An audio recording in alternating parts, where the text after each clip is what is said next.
شكرتيالي كوكرنا ديدي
ቲፒኤልኤፍ ማለት በንፋስ ላይ እንደተበተነ ዱቄት ማለት ነው። ከእንግዲህ በኋላ ሰብስበን ዱቄት ልናደርገው አንችልም። እሱን ትተን አዲስ ኃይል፣ አዲስ የተማረ አሁን ያለውን ዘመን የሚዋጅ አስተሳሰብ መምራት የሚችሉ ሰዎች መፍጠር ይቻላል። ትግራይ ውስጥ በጣም ብዙ ሰዎች አሉ፣ ብዙ ምሁራን አሉ፣ ብዙ ሰዎች አሉ። አብረን መላላጥ መጋጋጥ ጠቀሜታ የለውም እንበልና የተከበረው ምክር ቤት ፈቅዶ መንግስትንም እረፍ ብላችሁ እዚያ የተሸሸጉ አንዳንድ ሰዎች መጥተው መንግስት ይሁኑ ቢባል እና መቀሌ ቢመለሱ በምን አይናቸው ነው ሚዲያ ላይ ቀርበው እንደ ትናንትና መናገር የሚችሉት? መልካቸው ስለተበላሸ ብቻ አይደለም፣ ሞራልስ ደቋል እኮ ቤት በኩል ማንስ ነው የሚሰማቸው? ማን ነው የሚያምናቸው? ካሁን በኋላ ፕሬዝዳንት እንዴት ይኮናል? አይኮንም። እስጎን እነዚህ ሰላም ሰላም ክቡራት ተኸታተልቲ ትግራይ ሚድያ ኔትወርክ በብዘለኹም ከመይ ትውዕሉ ክንብል ንፈቱ ሰላም ኢልና ኣለና ንኹልኻትኩም ካብ ላዕሊ ክሳብ ታሕቲ እዛ ናይ ወዲ በሻሻ ሰሚዕኹም ዶ? ቲፒኤልኤፍ ሕሩጭ ኮይኑ ተበቲኑ ድሕሪ ሕጂ ተመሊሱ መንግስቲ ክኸውን ኣይክእልን እዩ። ብምንታይ ሞራሉ ኸ መርሓ ክኸውን መንከ ክሰምዖ ዝበለ ወዲ በሻሻ ማለት እዩ። ስለዚ ፕሮግራምና ብዛዕባ ህሉ ኩነታት ትግራይን ወዲ በሻሻን ዝምልከት ክኸውን ከም ዝሰማዕኹሞ ወዲ በሻሻ ዝመእተዎ እዚ ዝተዛረቦ ህወሓት ከም ሕሩጭ ተበቲኑ ድሕሪ ሕጂ መንግስቲ ይከውንን እዩ ኢሉ ኣሎ። ወዲ በሻሻ ሎማዓንቲ ኣብ ናይ ፌስቡክ ገጹ እንድሕር ረኣኺኩም ድሕሪ 12 መዓልቲ ድሕሪ 2 ሰሙን ማለት እዩ ንመጀመርያ ግዜ ኣብ ፌስቡክ ገጹ ጽሒፉ ኣሎ። ናብቲ ናቱ ፌስቡክ እንድሕር ከይርኩም ኣይሆፕ ብድሕሪ ወላ ሓንቲ ነገር ኣይፅሓፈን ዘሎ። ስለዚ ወዲ በሻሻ እታ መጨረሻ ዝፅሓፈላ ኦገስት 12 ማለት ሎማዓንቲ ክንደይ ሎማዓንቲ 24 ማለት እዩ ቅድሚ 12 መዓልቲ ያው 2 መዓልቲ እንድሕር ወሲኩምሉ ሰሙን ማለት እዩ ቅድሚ 12 መዓልቲ ኣብ ፌስቡክ ገጹ ዝፅሓፈ ወዲ በሻሻ ድሕሪ 12 መዓልቲ ሎማዓንቲ ቅድሚ 3 ሰዓት እዚኣ ዓንተ ወይ ከንብብ ከለኹ ዝረኣኽዋ ማለት እዩ። ወዲ በሻሻ ድሕሪ 12 መዓልቲ መፂኡ ኣብ ፌስቡክ ገጹ ጽሒፉ ማለት እዩ። ስለዚ ዘለና ሓበሬታ ነቲ ሓፋሽ ናይ ግድን ምክፋልና ግድን ክኸውን እዩ። ስራሕና ንሱ ስለ ዝኾነ ማለት እዩ። ሓፋሽ ብዛዕባ ኢትዮጵያ ህሉ ኩነታት እንታይ ክፈልጥ እንታይ ከብል ኣለዎ ስለ ዝኾነ ስለዚ ወዲ በሻሻ ንምንታይ እዩ 12 መዓልቲ ጠፊኡ ብዙሕ ነገራት እዩ ዘሎ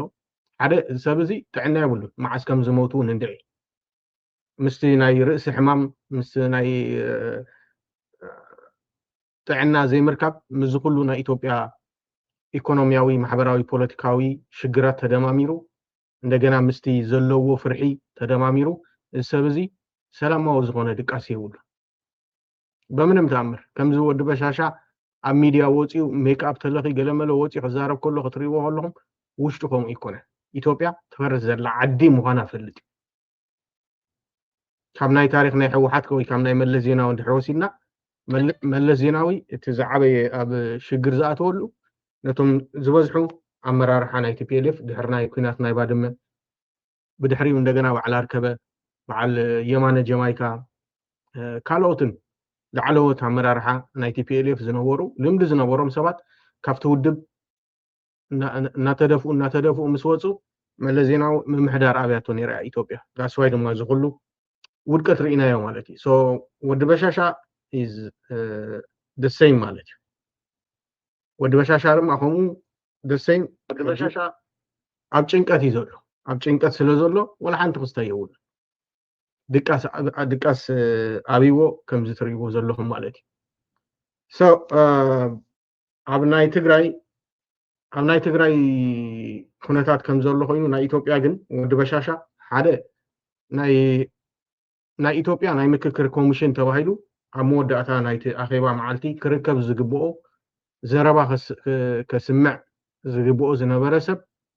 ኣብቲ ኣኼባቲ ኣይተረኸበን ሶቶማዊ ዘለው ኣብ ታሪክ ኢትዮጵያ ርኢና ዘይንፈልጥ ፖለቲከኛታት ክዝምሩ ክዘሉ which is ሃይማኖት ኣብ ፖለቲካ ካኣቱ ርኢና ሰሚዕና ኣይንፈልጥ ኢና ግን ቶም እንዳብልፅግና ቶም ገለገሊኦም ተረዲኦም ኣሎ ብፍላይ ቶም ናይ ኦሮሞ ኣመራርሓ ማለት እዩ ብካልእ ወገን እዚ ከምዚ ኢሉ እንዳሃለወ 12 መዓልቲ መቸም ኣቡዳቢ ከይዱ ኣይሕከምን እዩ ወዲ በሻሻ 12 መዓልቲ ኣብ ሆስፒታል ዝገብር መራሒ እንድሕር ኮይኑ ዓዲ ከመይ ትመሓደር ኣላውን ኣይፈልጥን እዩ ብካልእ ወገን ኣብ ኣዲስ ኣበባን ከባቢያን ወዲ በሻሻ ከም ድላዩ ከምዚ ናይ ኮሪደር ልማት ዶ ገለዶ ክበሃል ከሎ ናይ ምንቅስቃስ መሰላት ነይሩ ሓቀይ ከም ድላዩ ተደልዩ ምሸት ተደልዩ ቦቲ መኪና እንዳዘወረ ማይ ከስቲ ከሎ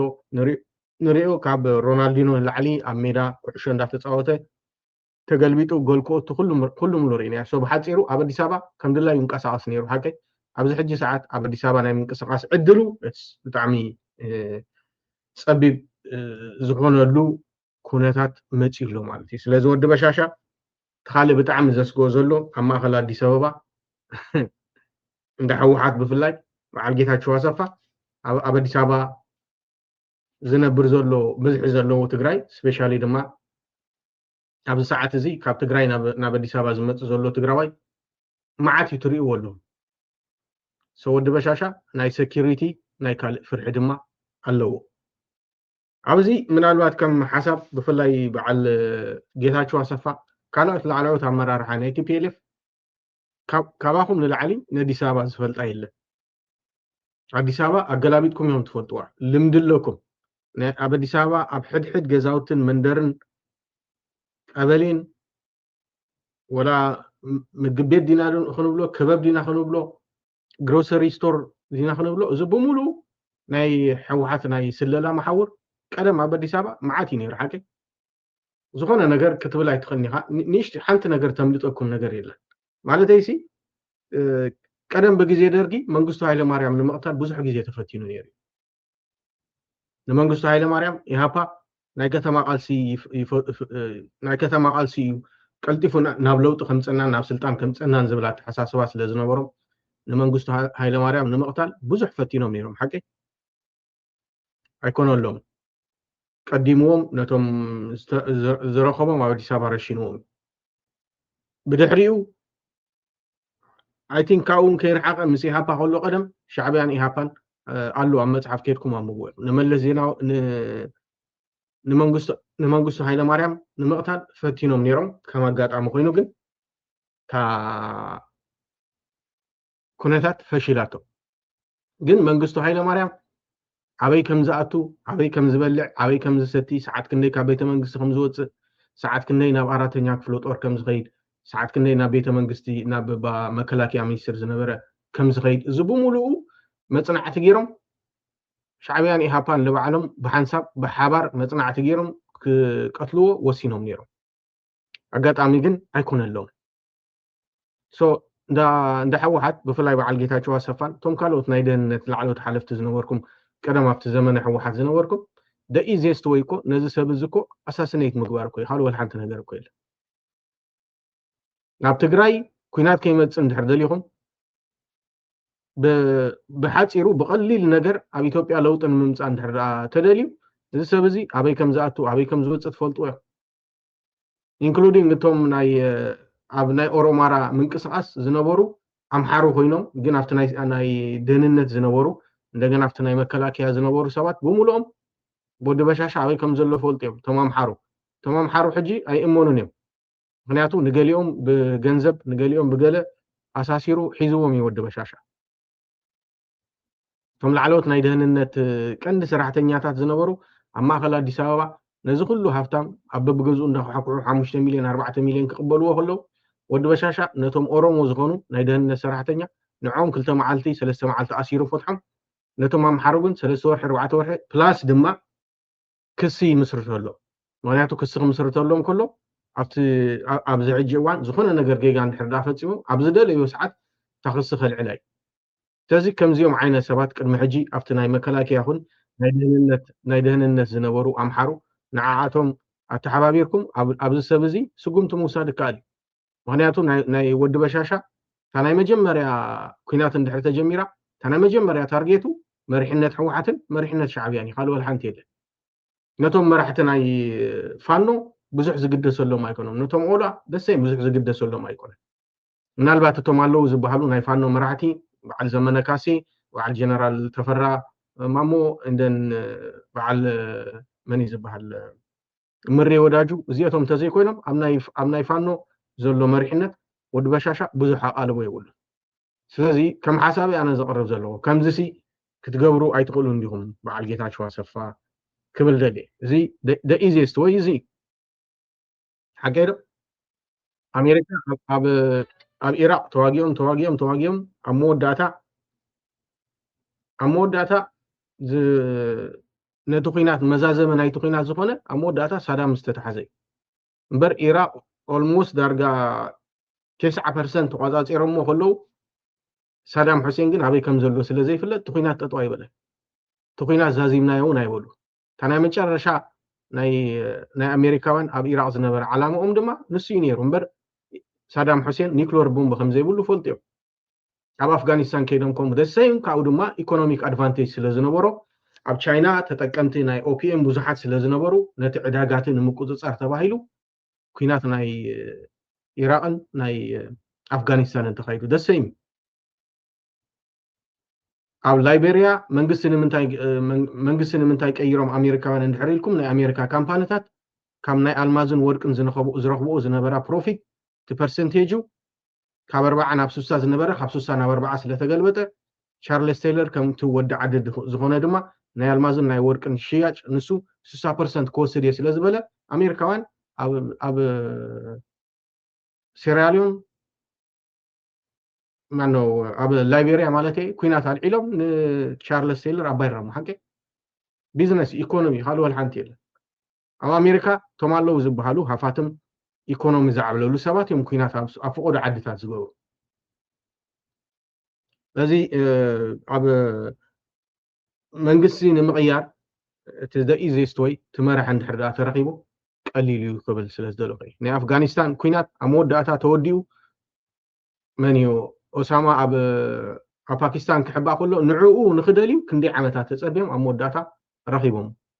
ስለዚ እንታይ ክብል ደልየቶም ኣብ ትግራይ ዘለኹም ናይ ደህንነት ሓለፍቲ ዝነበርኩም ኣብ ኣዲስ ኣበባ ኣብ ዝተፈላለዩ ቦታታት ዝነበርኩም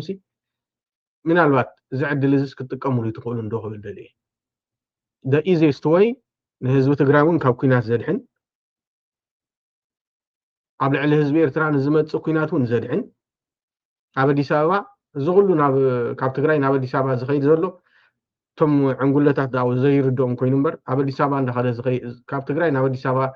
زغي زلوا ما نسي ودبوه ما صنعتي جبر سللا يجبر يسرح تفلطوا يوم عبد حجي ساعات تجراوي عبد السابع تفرح إذا أمر تصلى يكونه عبد حجي ساعات عبد السابع نزل نبر نحدا جوراجي ويا محراي وي أورومو وي زخون يكون إثيوبياوي تجراوي تقومنا نحس تباهيلو أي تقومني كاب جزء بوليس أويعو أبزل حدا تجراوي له زأسر إثيوبياوي أب ما خلا ديسابا يلا so زي the shortest حتصير من قدسي كتحسبوا له يلنا بزغنا أمناي تجراي كونتات بوليتيكا حمزة الله خينو أمناي إثيوبيا جن بعلمن متيم كل بلو خمزة الله وريهم والله سلزوا ورد بشاشة حدا تعنا زبالي يقولوا من البعض زي سبزي صباح كمل زيناوي أمونغون حرد أمويتو أوروميا صباح من كمرحة أوروميا طرح ليكونه أديس أبابا إثيوبيا بمولو ياو إثيوبيا تبالو كايلان جن تأديس أبابا عندها تعرف هذا منجست أديس أبابا الأمر منجست إثيوبيا تبالي بلنا so ورد بشاشة صباح بحمام علو ندحريلو ويزغونه تساقم ندحراقات إمو أبي إثيوبيا مرحة وخوننا إلهم زحاسبو زلو مني وجنو الدين سادوي ويباج أدبالي وي زحجي كابتا تانجوات حلفمو تمغوغو فرس عينتو ززارب زلو سب جوهر محمد مالك سو فاينالي نسي بوليتيشان كتكون كلها أمو داتا نابيهر كأخات تسقع سو هم تود بشاشة قد محجي زولنا أمو داتا نابيهركم كي تسقع زولا جوهر محمد نابيهرو تسقعو باج عربالي نابيهرو تسقعو زي جنو الدين سادو تمالو الحان تدي يفلل زنبر سب كامنا وردان نايزوبان أما حدار متيوم ناي كل المرحنا إيروميا كل البريزيدنت جيرومو I think شمون تعمت مثلا نيرو كاو ناي ترانسبورت مينستر كوينو زخلو سلطان توهايو حجي ود بشاشة حمم سلزولو ود بشاشة أما خلا أديس أبابا خم تقرأي مينستر كم دلاي خين كاساقس ناي سيكيورتي تساقم سلزولو أما خلا أديس أبابا زلو إرتراويان تغارو نامحارون صباح كقلبتوني يميلو سلز حسب صوتهم دك عدو نقدمي تمصلو جينو الدين سادو شدشت عامت مولو أب ميديا وصي يفلطني حجي نمنتاي وصي تمالي مسح واحد سرح نيرو تمالي ماكلاي كوميتي ناي اوهدير نيرو تمالي ناي إهادق سراس فصامي ماكلاي كوميتي كافتوم توب زبحالو مراحت نيرو نبعل مل زيناو زسجد زنبره جنو الدين سادو مالت أب مل زيناو بهيوت كله زغبرو على متى اندحر سميعهمو انتاي زبل نيرو عوشتي إهادق ناي أورومو لعلنت ناي تجراي لعلنت ناي أمحارة لعلنت يلاني شعو ملا زيناو سلازنورة كلهم برايو سلازنورو نحوحات كتابو أمتيو حوحات ولا 10 شعات عمد تقاريدو يمزع 10 شعات عمد مودو مسواتي يخفد سلطاني حاز نمنقستو هاي لماريام وين درقي يسعرو عوشت إهادقن حوحات كمودب مس أهديدن مس بادينن مس داهدنن معرة دمس اللو وزب لنا زنورة جنو دين سادي تمليسكم نسو زغورو زنبر انترفيو سمعوا ازي عبادولا جمدا ازي حجي حوحات بوليتيكا ايكونومينا ايثيوبيا عبليلو نيرو زبله سب تمالي ملزيناو بهيوت كله نحزب اورومو كاب اونغ نلعلي حوحات بلص يلو واي حوحات نحزب اورومو منقد سرعيلو مزنو سرعيلو هوسبيتال فابريكا سرعيلو زخلو سرعيلو زبل زنبر عبادولا سو بعل جنودين سادو بعل جوار محمد حجي نمنتاي متيو باج عدبلي كاب امباسادرنتو علميو خي وده حدا امباسادر اب حدا عد خمدم كله عدمن لو حقي امباسادراتنا ايثيوبيا اتوم زبزحو اب حنت عد خيدوم كقمطو خلو بيانس مرጫ تغيرو كافتا تمرصولا تقدماي مينستر بوتا خاب زهابو كسع مرጫ تغيرو زودان حدش منجست حساب زمسرتن افت زلو ويم كوف زبل باج عدبلي نمنتاي حجين ايثيوبيا خمت تدلين دحردايلكم منجست اورومو بلصقنا يفرس سلازلو قال ولا حنت ነገር የለ سبعال باج عدبلي نبعلم اب አዲስ አበባ ከም ድላይም ዝንቀሳቀስሉ ኩነታት አዝዩ ጸቢብ ስለዚህ እዚ ዘሎ ካለ አምና ጀዋር መሐመድ ቃለ መጠይ ኩላሃትኩም ሰሚዕኩም ይኹን ጀዋር መሐመድ ሓደ ነገር ተረዲኡ ወሎ ብልጽግና ክዋጋ ከም ዘይክእል ተረዲኡ ወሎ ብልጽግና ሰራዊት ሒዙ مس حوحاتن مش شعبيان كواقعهم زي كل قرفوا موفانو السو جوار محمد نايم حارو تصليتون سلازلو قبل علفانو معات عينت تصليتي زلو سو فانو اندر سيميتي زغورو كم تلطفتي كم تلاقت دامبر لك كم زي منغست خغطمو زخولو كم ودب حوحاتن كم شعبيا ما كم منغستن غيرو ايقطرون ስለዚህ ጀዋር መሐመድ አፍተናይ ቲክቶክ ቃለ መጠይቁ በመሐርኛ ቋንቋ ሓንቲ ቀረና ጣዓሞ ትክክለኛ መልእክት መሐላሊፍ ብልጽግና ናይ ምውጋዕ ብቕዓትን ሞራልን የውሉን ኢሉ ተካፍቲ ሰዓትን ገለን ዝተዛረቦ ሓንቲ ቁም ነገር ጀዋር መሐመድ እንታይ ተዛሪቡ እንድሕሪልኩም እቲ ሓቂ ኣብ መሬት ዘሎ ነገር መስኪሩ ወይ ቶምናትና ባንዳታት ቶምናትና ባራዩ ብልጽግና ብሙሉ ዕጥቅን ስንቅን ሒዙ ተዳሊሎ ይብሉና ኣሎ ቶም ናትና ባንዳታት ኣብ ዓፋር ዘለው ይኹኑ ዝሃደሙ ጀነራላት ኢንክሉዲንግ ንሳቶም ኣብ ዓይኒ ብርሃኑ ጁላ ኣብ ዓይኒ ወዲ በሻሻ ወላ ሓንቲ ቦታ ይብሉ ኢንፋክት ኣብ ከተማ መቐለ መኒ ሽማግለ ተሰዲዱ ሽማግለ ተባሂሉ ጆን መንጋግ ብዙሕ ግዜ ኢንተርቪው ገብር ከሎ ስምዑ ንብርሃኑ ጁላን ንቦይ ስብሓትን ንብርሃኑ ጁላን ንደብረጽዮንን ኣብ ማእኸል ኮይኑ ተለኣኻይ ኮይኑ ዘራኽብ መን እዩ ጆን መንጋግ ሳሙራይኑስ ኣብ ትግራይ ተቐባልነት የብሉ ኣቦይ ስብሓትን ጆን መንጋግን ምትዝሕለፍዎ ታሪክ ከም ዘሎ ኮይኑ ግን ደቂ ዓዲ ቶም ዝበዝሑ ንሕወሓትን ዝቃወሙን ዝድግፉን ደቂ መን እዮም እንድሕሪልኩም ደቂ ሓንቲ ዓዲ ኢና ቶም ካልኦት ግደፍዎ ብሽም ህዝቢ እንደርታ ዝሽቅጥ ብሽም ህዝቢ ዓጋመ ዝሽቅጥ ውድብ መስሪቱ ስርናይ እንዳ ተመዘነሉ ኣብ አዲስ አበባ ዘሎ ምልሻ ስርናይ ዘመናዊ ምልሻ ስርናይ ንሱ ግደፍዎ ግን ፖለቲካ ናይ ትግራይ ፈተቁም ፀላኹም ሕጂ በዓል መን ዝውርዎ ከም ዘሎ ፍሉጥ ጆን መንጋግ بترجعامي نسبحات نجا خمسة ليو نسبحات نجا خمسة ليو دوي لولو شعبيا خمسة يرخبوا فلتي سمعوا كمان هيدلينيو أبي كم زلوا كمان كفلت ويدلي لكن جون مانجا بزعبا متى إناي إثيوبيا سلزج أنقو متى إناي تجري سلزج أنقو يكونه نبعلو سلز فرحي أنا أتو تبيلف أديس أبابا صراحة نحرلاتي أبعل من سجون تخمز وصل إيماجين حسابه بعد جنرال مقبي بعد جنرال ما شبينا ودم بيتي إذن بمولهم بعد شريفه جون مديد زياتهم صباح أديس أبابا مساعته نحنا نتوم ناتنا ولدو نتوم محازوتنا زوما في فيسبوك زرابو حزلو نعوم يناخندلي توم عبيت الجنرالات دما صباح أديس أبابا نحرقاتهم نبعل من كم زرخبهم أبعل من سجون تخمز وصلوا فلوتي جون مانجاك إزي زفر حزلو سلازي جون مانجاك انتهي قبلان ናብ ትግራይ ብእጃዙር በሳልሳይ ሰብ እናደወለ ሕወሓት ምስ ብልጽግና ክዕርቕ ከም ዘለዎ ወዲ በሻሻ ኩሉ ዓይነት ነገር ንመራሕቲ ሕወሓት ከም ዝገብረሉ ሕድገት ማለት እዩ ሓደ እቲ ንሱ ተሓተቲ ኢሉ ዘውፅኦም ልዕሊ 100 ገለን ኣሽማት መዲብዎ ዘሎ ንሱ ክሓድጎ ገንዘቦም ክመልሰሎም ገዝኦም ክመልሰሎም ናብቲ ዝነበርዎ ስልጣን ክመልሶም ንሳቶም ድማ በዚ ንፌደራል መንግስቲ ታናይ መጀመርያ ክገብርዋ ዘለዎም ነገር ጽምዶ ትበሃል ነገር ጠጦ ከብልዋ እዚ ሽምግልና ተባሂሉ መንጋግ ብተፈላለየ ብእጃዙር ይውስን መንጋግ ሓደ ንበዓል ብርሃኑ ጁላን ንበዓል መን እዩ ንበዓል ባጫ ደበሌን ነቶም ካልኦት ናይ ኣምሓራ ጀነራላት ከይተረፈ ጆን መንጋግ ሓንቲ ነገር እሚንዎም ኣሎ እንታይ እሚንዎም ዘሎ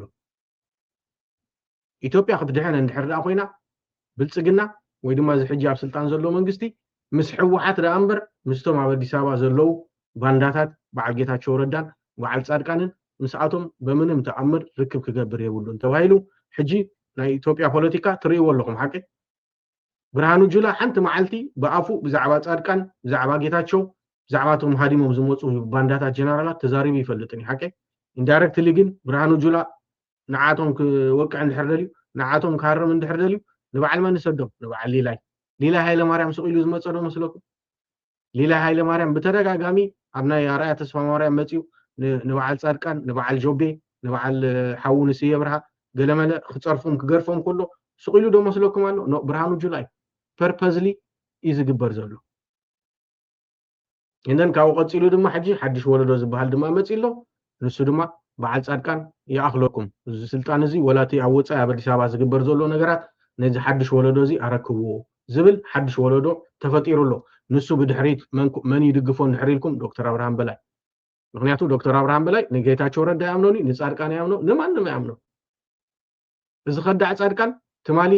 ኣብ ተንቤን ኮይኑ ኣባላት ብልጽግና ረሽንዎም ዝብል ዝነበረ ሕጂ አዲስ አበባ መጽዩ ምስ ዶክተር አብርሃም ክሰርሕ ይደሊ ሶ ጀነራል ተኸዳዕ ጻድቃን ድማ ንዶክተር አብርሃም በላይ ክጸርፎ እንድሕር ደልዩ ንመን ይነግሮ ንብስራት አማረ ብስራት አማረ ሽዑ ወይ ኣብ አክሱማይት ሚድያ መጽእ ወይ ኣብ ቴዲ ፕረስ ይመጽእ ዶክተር አብርሃም በላይ ማለት ጆኖሳይደር እዩ እናበለ ይዛረብ ሓቂ ቅድሚ ሕጂ ታቁራጽ ቪድዮ ኣርእየኩም ነይረ ብስራት አማረ ከምኡ ኢሉ ተዛረበ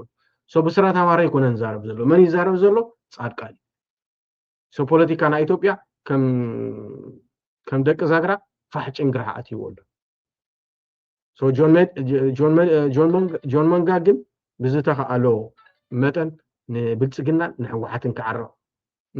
ንባዕሉ ስለ ዝፈርሕ ምክንያቱ ወዲ ሰብ እንታይ ኣብ መጨረሻ ከመውት ምስ ቀረበ ሓንቲ ነገር እዩ ዝምነ ሃፍቲ ስልጣን ወይ ገንዘብ ገለ ይኮነን ዝምነ ዕድመ እዩ ዝምነ ሓቂ ክመውት ከሎ ሰብ ከምዚ እንታይ እዩ ቅድሚ ምዋቱ ኑዛዜ ገለ ተባሂሎ ማእሽሽ ይፅውዑ ሓቂ ኣነ እዚ ሆስፒታል ኣብ ዝዓዲ ሰርሕ ስለ ዝነበርኩ ቶም ጻዓድኹም እዮም ክመውቱ ከሎ ወላ ሓበሻውን ኮሚ ትመውት ከለኻ መወዳእታ እዛ ዓለም ስለ ዘይትምኖ ዕድመ ክትወስኽ ኢኻ ትደሊ በቃ ሕጂ ጆን መንጋ ከማይ ዝደሊ ዘሎ ኣብዚ ዕድሚ እዩ በዚ ዕድሚ እዚ ዝኩሉ ሃፍቲ ኣጥሪ ዝኩሉ ቢሉ በሊዕዎ ከም ዘይከይድ ፈልጥ ጽባሕ እንድሕር ኣትዮም እዞም ኩሎም ጀነራላት ከም ዝበልዕዎ ፈልጥ ሶዳስ ዋይ ለይትን ቀትረን ሰርሕ ዘሎ በቲ በለቲ ግን በዓል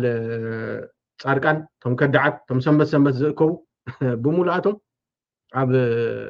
ኣብ ሽግር ኣብ ጸገም እዮም ዘሎ ዳስ ዋይ ዓንዶም ገብረ ስላሴ ኣብቲ ኣኼባ ክዛረብ ከሎ ሰማዕኹሞ ድሕሪ ሕጂ ኣብ ልዕሊ ጀነራል መንጋግን ኣብ ልዕሊ ጀነራል ሳሞራ ይነስን ስጉምቲ ክንወስድ ኢና ኢሉ ዓንዶም ገብረ ስላሴ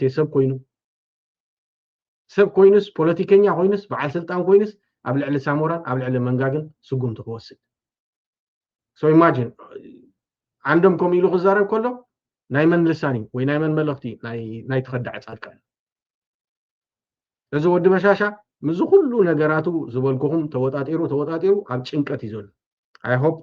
ከምዚ እንታይ ኣብ መወዳእታ ወይ ትርእሱ ተፈንጂሩ መውት ኸውን አይ ሆፕ ሜይቢ ኢትዮጵያ ድማ ብከምኡ ትከሓስ ትኸውን ግን ወዲ በሻሻ ኣብ ከምዝን ወዲ ከምዝን ጭንቀት እዩ ዘሎ ሶ ጃዋር መሐመድ እቲ ጭንቀት ተረዲእዎ ኣሎ ጃዋር መሐመድ ንምንታይ መፂ ኣሎ መንግስተይ ከይፈርስ አብይ አሕመድ ነጊርና ሓቂ ቅድሚ ሕጂ አብይ አሕመድ ማለት ኢዝ ማይ ብለድ ኢልና ንሕና ዓያሹ ግን መለስ ዜናዊ ዛዋር ብለድ ኣይንብልን ኢና ሕጂ ግን ጽቡቕ ምይርክቡን ኣለኹም ስለዚ ጃዋር መሐመድ ኣብቲ ናይ ትማሊ ዝነበሮ ቃለ መጠይቕ እታ ሜይን ፖይንት ንዓይ ኮይና ተሰማዓት ካልእ ስኢልካ ሓንሸመንቺ ይግደፎ ወላ ሓንቲ የለን ጃዋር መሐመድ ግን ኣብ መሬት ዘሎ ሓቂ ተረዲእዎ ኣሎ ጃዋር መሐመድ ድቃስ የብሉን ባይዘወይ ጃዋር መሐመድ ኣይድቅስኒ 4 ሰዓት ኣብ መዓልቲ ተደቂሱ ሜይቢ መብዛሕትና ኣብዚ ሶሻል ሚድያ ብፍላይ ዘለና ዳርጋ ኸምኡ ኢና ሶ ጃዋር መሐመድ አይ ቲንክ እዚኣ ብኤአይ ገይረ በትግርኛ ክትርጉማ ፈቲነ ነይረ ግን ካብ 5 ሰከንድ ካብ 7 ሰከንድ ላዕሊ ኣይፈቅድኒ ወይ ተማሓርኛ ግን አንዱ የአብይ ችግር እኮ ጦርነትን እግሩ አይከላከልም እንጂ ተዋግቶም አዋግቶ አላየም እንደነኚህ እንደ ጦርነት ጠገብ ጀነራሎችና የፖለቲካ ሰዎችና የጦርነት መንገባ ከሆነ ለምን ነው ውስብስብ ማድረግብህ ይህ ቀላል ይሄ እከለ ያሸንፋል እከለ የሚያሸንፈው ነገር ካልኩሌሽን እንዳንገባ ጦርነቱ መንገባ ከሆነ ሶስት ውጤት መጠበቅ አለብን ወይ አብይ እንዳሰበው ባጭር ጊዜ ዋና ደርምሶ በተለይ አመራር መግደል ከቻለ ያለው እሱ ያለው ፓወር አንደርስታንድ ማድረግ የለብህም የኤምሬትስ ቦሳሶም ያለው ሌላም ቦታ ያለው ለሱዳን ለኢትዮጵያም ባህር ዳርና ቢሾፍቱ ላይ በጣም ከፍተኛ የሆነ ተተኳሽና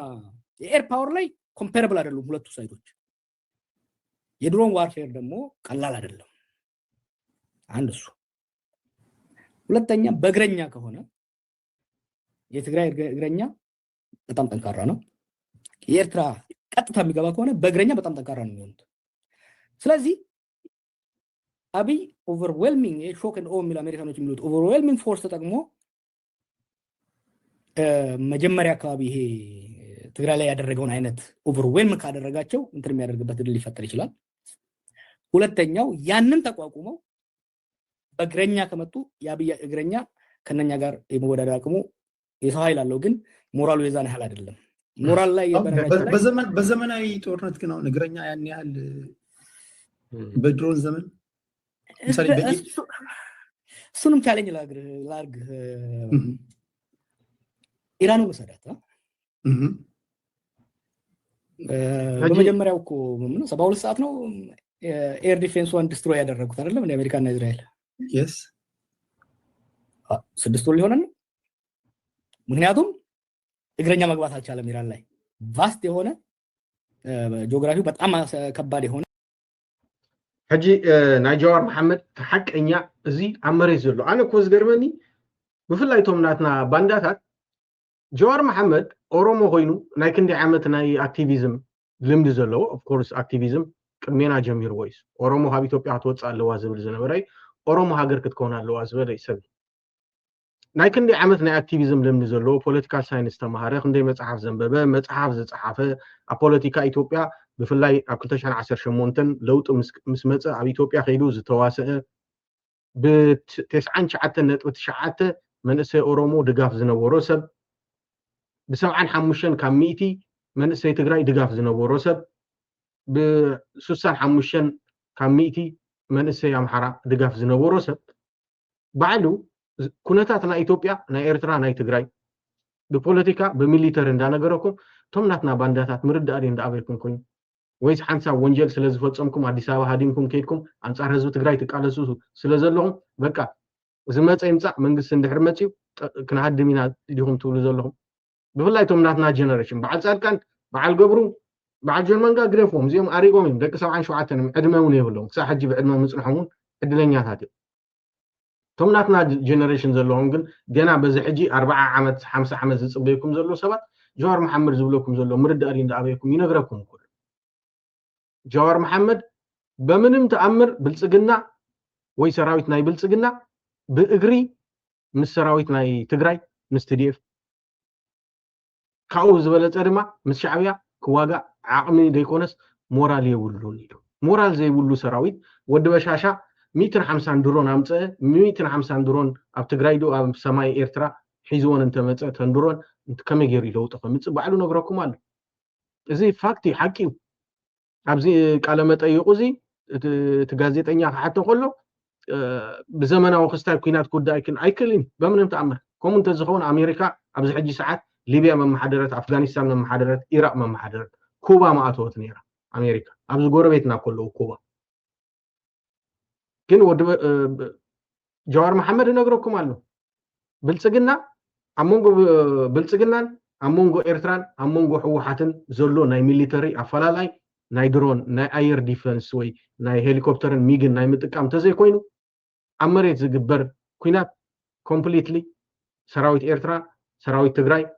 ንብልጽግና 9 ካብ 100 ከም ዝወጾ ይነግረኩም ኣሎ ሶ እስኻትኩም ፌደራል መንግስቲ ናብ ትግራይ ይእቶ ኢልኩም ክትመሃለሉ ከለኹም ሰራዊት ብልጽግና ናብ ትግራይ ከኣቱ ከም ዘይክእል ባዕሉ ጀዋር መሐመድ ይነግረኩም ኣሎ ካብ መቐለን ከባቢያን ከም ሰማዕናዮ እንድሕር ደኣ ኮይኑ ጆን መንጋግ ንመራዓት ሕወሓት ሓቂ ኣብዛ ናይ ትግርኛ ናይ ትማል ዝነበረት ቃለ መጠይቁ ኮም ኢሉ ሓቂ ኣብ ትግራይ ደው ኢለ ይረኽቦም የንገሊኦም ኢሉ ሓቂ ድማ ረኺብዎም ሲ ወዲ በሻሻ በመጀመሪያ ኢልዎም ነዞም ኣብ አዲስ አበባ ሃዲሞም ዘለው ተጋሩ ንዓኦም ከኣስሮም እዩ ኣሲሩ ከረክበኩም እዩ ኢልዎም መጀመሪያ ደረጃ ለዚ ወዲ በሻሻ ናይ ግዜ ጉዳይ እምበር ንኹልኽን ከረክበክን ካብኡ ቀፂሉ እንታይ ድብል ጆን መንጋግ ንሱ ዝበልኩሞ ኩሉ ክገብረልኩም እዩ ንስኻትኩም ድማ ዛ ጽምዶ ትበሃል ነገር ጠጥዋ ብልዋ ኢሉ ጽምዶ ጠጥዋ ይብል ማንም ገደፎ ማንም ጽምዶ ጠጥዋ ይብል እዚ ጆን መንጋግ ዘቅረበሎም ጠለብ ማለት እዩ ነቶም መቀለ ዘሎ ኣብ ናይ ትግርኛ አይ ቲንክ ኢትዮጵያ ኒውስ ኤጀንሲ ትግርኛ ፕሮግራም ኣውለኩም ስምዕዎ መቀለ ደው ኢሉ ረኽቦም ይብል ሓቁ ኣይተጋጊ ረኺብዎም እዚ ዝግበር ዘሎ ኦፊሻሊ ግን TPLF ግን በቃ ጆን መንጋግ ተጋዳላይ ስለ ዝነበረ ያው ቶም ኣው ዘለው ጀነራላት ኣዝማድን ደቂ ዓድን እውን እዮም ቶቶም ፀላኹም ንሱይት ናይ ትግራይ ፖለቲካ ሶ ጀዋር መሐመድ ባዕሉ እናነገረኩም ካብዚ ንላዕሊ እንታይ ኣኹም ደልዩ قال جوار محمد ابز انت ايلو ابي احمد كوينات هيفلطن يلو حقوي اتوم مرحتي جنرالات ناي ايثيوبيا ناي تግራይን ناي ኤርትራን ግን ኩናት بتيوري دايكونسي بتكبر مودما ادمه لكعم مرحتي ناي ኩናት ኮይኖም ኣብ ውትድርና ዓለም ጸኒሖም ኣብ ፖለቲካ ዓለም ዝጸንሑ እዮም አብይ አሕመድ ናይ ውትድርና ልምዲ የብሉን ኩናት ከመይ ጌርካ ጀሚርካ አብይን ከመይ ትፈጽሙ አይፈልጥን ይልኩ ወይ ዚ ጀዋር መሐመድ ዝዛረቦ ዘሎ አይ ቲንክ በትግርኛ ከም ትርጉሙ ለና መስለኝ በሙሉ ሎሚ ዕድሜ አይ ኩሉ ነገር ትገብር ትኸዲኻ حقنا حجي كاب جوار العلي مسكرنت نتاعهم دليو قال كاب جوار وصاي ابز حلفه قرمي كلتا ورحي مني برهانو جولا حق نغيركم نحنا عقمي يبلنا نعدغ نحل يكالنا دوبنا ايثيوبيا كنحل يكالنا على تاريخنا ايثيوبيا المجمريا غزي كوي على تاريخنا ايثيوبيا ኤርትራ ኣብ ትሕቲ ጥልያን ከላ ዶብ ነይርዋ حقينو مالتي دوب ايثيوبيان ኤርትራን ይፍለጥ ነይሩ ኣብ ኢትዮጵያ መንግስት ኢትዮጵያ ዝባሃል ነይሩ ኣብ ኤርትራ ድማ ጥልያን እንድሕር ነይሩ መንግስት ጥልያን ነይሩ እንግሊዝ እንድሕር ነይሩ እንግሊዝ ነይሩ በጊዜ ደርጊ በጊዜ ኃይለ ስላሴ ኢቭን ኃይለ ስላሴ ንኤርትራ ቅድሚ ምውራሩ በፌደሬሽን ዶ ኮንፌደሬሽን ዶ ኢሉ ቅድሚ ንኤርትራ ምውራሩ ኃይለ ስላሴ ኣብ ስልጣን ከሎ ንኤርትራ ቅድሚ ምግባጡ ዶብ ኤርትራን ኢትዮጵያን ይፍለጥ ነይሩ بزبنه حوحت دسيم بغزي درغكو حادث لزنبره دوب زبخ لاي نبر بغزي حوحت بفلاي دحرنا كوينات نايبا دمه دوب تግራይን ኤርትራን نفلط نير ابز حجي ساعات دوب تግራይን ኤርትራን دوب تግራይን ኢትዮጵያን ኤርትራን يفلط رو نحريلكا يله عاده دوب ኢትዮጵያን ኤርትራን دحر دا خفلط كوينو نا ኢትዮጵያ ሰራዊት يزبل ወይ ወታደር يزبل after دوب تግራይን ኤርትራን which means دوب ኢትዮጵያን ኤርትራን አውሆፍ ክብላሉ حقي لولاውነት ማለት እዚ ابز امريكا امونغو كوبان امريكان سراويت አሉ حقي امونغو فنزويلا امريكا بوملو مكسيكو ገለመለ ዘን ኩለን ምስ አሜሪካ ዘዳውባ ሰራዊት ናይ አሜሪካ after ዶባት አሉ حقي ለዛም ሱልጡን በቴክኖሎጂ በኩሉ ዝሕሉ ማለት ኣብ ታሪክ ናይ ኢትዮጵያ ለመጀመሪያ ጊዜ ዶባ ዘይተፈለጥ ኢትዮጵያ ድሕሪ ውዕል ፕሪቶሪያ መጽ ሕጂ ብርሃኑ ጁላ ንሕና ዓድግን ሕሉ ይካልና ደውክን ሕሉ ይካልና እንዳበለካ ንስኻ ሱልጡን ሰራዊት አለና ህዝብ ትግራይ አፍቶ መራሕቲ ዝርከብዎ ቦታታት ክርከብ የብሉ እንዶ መንዩ ከምዚ ጀዋር ዝመክሖ ዘሎ ብልጽግና ማዓት ድሮንን ገለና ኣለዎ ንብላሉ ሶካብ ጀዋር ንላዓሊሲ ዝምሩኽ እዚ እንታይ ነው አልበኝነት የነገሰበት ሰላምና ልማት የጠፋበት ዳር ድንበር መከላከል የማይቻልባት አገር ሉዓላዊነቷን ያጣች እርስ በርሱ የሚተላለቅ የውጭ ጠላት እንደፈለገ ገብቶ ዜጎቿን የሚያጨርስበት የሞት ሕጂ ኣብዝራይዎ ዝምሩኽ እዚ ተስፋ ቆሪጹ ከም ዘሎ ትሪዎሲ ናይ ወፃኢ ዓዲ ኣብ ውሽጢ ዓዲ ፖለቲካ ኣቲ ነንባዕሉ ዘዋድድ which means በትናቱ ኣባህላ ሰራዊት ናይ ኤርትራ ኣብ መሬት ናይ ኢትዮጵያ ኣብ ናይ ትግራይ ከም ድላ እዩ ኣቱ ይወጽእ ኣለዎ እዩ ዝብል ዘሎ ሓቂ እዚ ማለት እንታይ ማለት እዩ ዶብ ክሕሉ ዝኽእል ሉዓላውነት ከኽብር ዝኽእል መንግስቲ ኣብ ኢትዮጵያ የለን ፈተኻ ጸላኻ ድማ ከምዚ ኢሉ ይኽጽል ንሕና ዶባትና ብጽምዶ ኢና ንሕሉ ዶባት ክልተ ታንኪ የማንን ሰሜንን ደቡብን ኣቐሚጥካ ዝሕሎ ዶብ የብልና ኣሞንጎ ኤርትራን ትግራይን ዝሕሎ ዶብ ዛትማሊ ዝረኣኹማ ናይ ማርያ ወይ ድማ ናይ ኣሸንዳ ኣብ ሰንዓፈ ኣብ ከባቢ ዛላምበሳ ተኸበረት ንሱ ዶብ ማለት ንሱ እሕና ብጽምዶ ኢና ዶብና ንሕሉ ድሕሪ ሕጂ ብታንክን ብመድፍዕን ዝሕሎ ዶብ የብልና ግን ብርሃኑ ጁላ ናይ ኢትዮጵያ ፊልድ ማርሻል ኢታማዦር ሹም ዶ ገለመለ ኮይኑ ይነግረኩም ኣሎ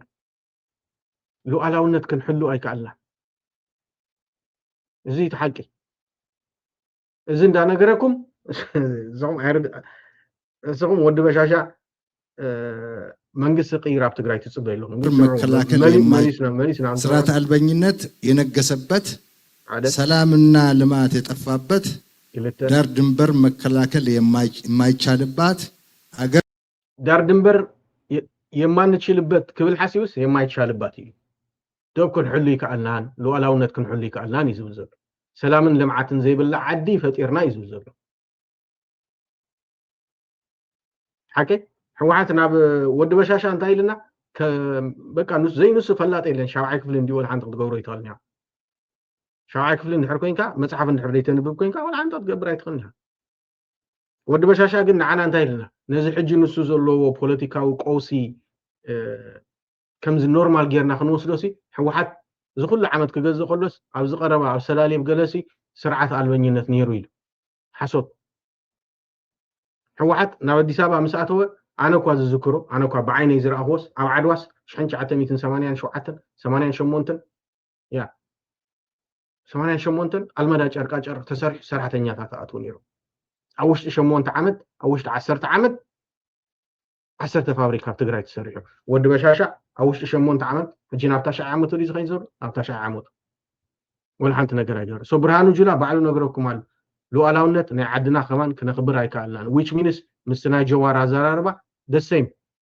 ዓቕሚ ዘለዎ ሰራዊት የብልናን እዩ ዝብል ዘሎ ግን ብርሃኑ ጁላ ደንቆሮውን ስለ ዝኾነ ንሱን ትማሊ ኮማንዶታት ከመርቕ ከሎ እንታይ ኢሉ ይመቻችሁ እንኳን ደስ አላችሁ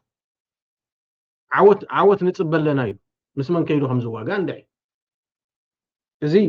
ናቱ ምስክርነት ጥራሕ አይኮነን ናይ ዓለም ተደግፍ ይሆናል ሉዓላዊነቷን ያጣች እርስ በርሱ የሚተላለቅ የውጭ ጠላት እንደፈለገ ገብቶ ዜጎቿን የሚያጨርስበት የሞት የመከራና የሰቆቃ አገር እንደሆነች መወሰድ ይገባዋል ናይ ሞትን ናይ ሰቃይን ዓዲ ከም ዝኾነት ኢትዮጵያ ክውሰድ ኣለዎ እዩ ሶ ብርሃኑ ጁላ ኣሞንጎ ብርሃኑ ጁላ ኣሞንጎ ወዲ በሻሻኑን ገና ጽባሕ እንታይ ከም ዝፍጠር we don't know ኛቱ ደሰሚ TPLF ናብ ደብረ ብርሃን ክበጽሕ ከሎ መፈንቅለ መንግስት ተገይሩሉ ነይሩ ሓቂ ወዲ በሻሻ ዳስዋይ ሕጂ ንኹላቶም ፋሕብትን ዘብሎም ዘሎ ሰቡን ከኣምን ስለዘይክል አዲስ አበባ ኣብ ትሕቲ መከላከያ ገይርዋ ሓቂ ኣምሓራ ክልል ሕጂ ሙሉእ ብሙሉእ ኣብ ትሕቲ መከላከያ ዘላ ልክዕ ከምዚ ናይ ትግራይ ኮማንድ ፖስት ዝነበረ ልክዕ ኮሚ ግን በዓሉ ብርሃኑ ጁላ ደስ ይነግረኩም ኣሎ ዓድና እዚኣ ያብለኩም ኣሎ ይቅጽል እዚ ዝምሩኹ ዓዲ ብሙሩኻት እንዲያተምራሕ ይገባዋል ውስጣችን የታመሰ ነው ያለው እዚ ውሽጥና እንዳተሐመሰ ይዘሎ ዝበለ ድማ ዝምሩኹ እዚ ስለዚያቶም እና ነገርኩም ጀዋር መሐመድ ድማ መጺው ሰራዊት ብልጽግና በእግረ ዋጋ አይከድኒ ይልኩም ሰው ወዲ በሻሻ ኩናት እንድሕር ተጀሚሩ ከምዚ ናይ ቀዳማይ ናይ ካልኣይ ኩናት ዓለም ኩሉ ዓይነት ብሰማይ ዝድርበ ቦምቦታት ወላ እንተጠቀመ ህዝብ ትግራይን ህዝብ ኤርትራን ከጠፋ አይከል ኣብ መወዳእታ ህዝብ ኤርትራ 1 ሚሊዮን ኮይኑ ዲ ህዝብ ትግራይ 1 ሚሊዮን ኮይኑ ዲ ተር ኢሉ ተሰሪዑ አዲስ አበባ ከምዛ አትፍሉጥ ሶ ዓዲ ኣብዚ ተሐሚሳ ዘላ ኣብዚ አፋሕብትን ኢላ ዘላ እዚ ጥራሕ አይኮነ ኦሬዲ ጀዋር መሐመድ ግን ነጊርኩም አሉ ሰራዊት አብይ አህመድ ዓቅሚ ከም ዘይብሉ ነጊርኩም አሉ ሶ በዚ አንወድ ያኔ